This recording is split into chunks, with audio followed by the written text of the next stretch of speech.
it's Lisa with Artful Fairy Designs, and welcome back. This is video number 4. We have already done our slip knot. We have cast on our first row of stitches. We have done our second row, which is our second row that has the loops, which from here on end, we will be doing nothing but loops. So we become really easy. This is the hardest part. And if you've gotten through this, congratulations. From here on, I promise it's simple. So the next thing we're going to do is we're going to start to make a really nice braid up sides. There are different ways. Not everybody does this, but I have found, I teach a lot of classes, and I have found that it really makes those edges look very nice. So you may have to watch this a couple times. Once you get the hang of it, you'll get it. But let me show you what we're going to do. So as we're going from this end of the row to this end of the row, right, from the left to the right, we're going to skip the one on the left. We're not going to go through this loop, okay? But what we're going to do is we're going to continue to go through the loops that are here.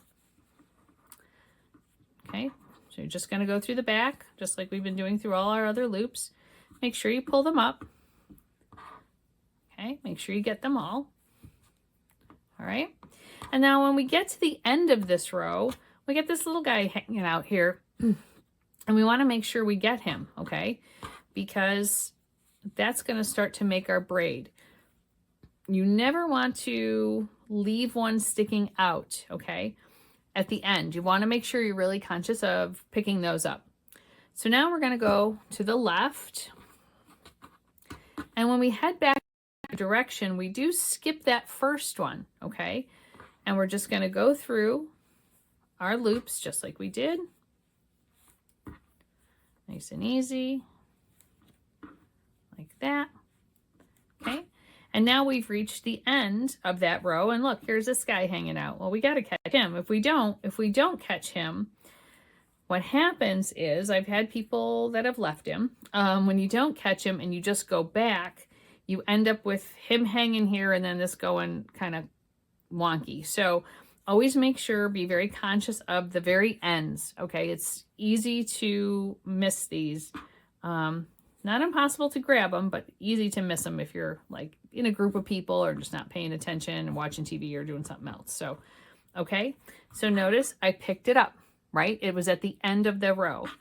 So when I get to the end of this row, see that guy here? He's kind of sticking out. He's kind of like a sore thumb. You can't really miss him.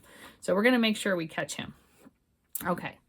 So we're going to skip the first one, right? So you skip the one on the row as you go that way. In this case, we're going right.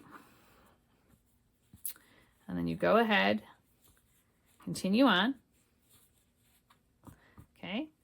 And now we're here with this guy. Now it's really kind of obvious that, you know, if you miss him. So we're going to catch him. And you want to make sure you pull it up to about the same level. It doesn't have to be all the way to the top, but as close as you can get to that same level. When people do really large loops, which I mentioned in like the second video, when you do really large loops, it really messes things up because those loops are like this, and it's awful. So please be sure to keep as consistent as you can with your loops. I do believe that is probably the #1 issue that everybody has when they're making their blankets, is trying to keep consistent loops so that your blanket will look the same throughout the whole time you're doing it. All right, one more time we'll go back, and then we will be done with this video. So here we go, right? We're going now to the left. Let me bring my yarn over to the left, okay? Leaving the one here. We're leaving that end one. We're not picking him up because he's here. We're going to pick up this one that's kind of hanging down here. So when you go to the end, you pick that up and leave the one at the beginning, okay? Tried to explain it a lot of times. That's the easiest way I can explain it. Plus you're watching it. Okay. So now we've got this guy down here. We want to make sure we grab him. We don't want to leave him hanging there. All right. So we're going to bring all these up like that. Okay. Now, if you can see, braid along the side. It does take a little extra thought to do it instead of just grabbing the ends and just going back and forth, but you'll really like it when you're all done. It does really finish it off, and then with the braid at the bottom and then the braid we do at the top, it really makes the blanket look very nice. So thanks so much for watching this video, and subscribe and like, and if you have any questions or comments, please leave them below and I will be happy to answer them.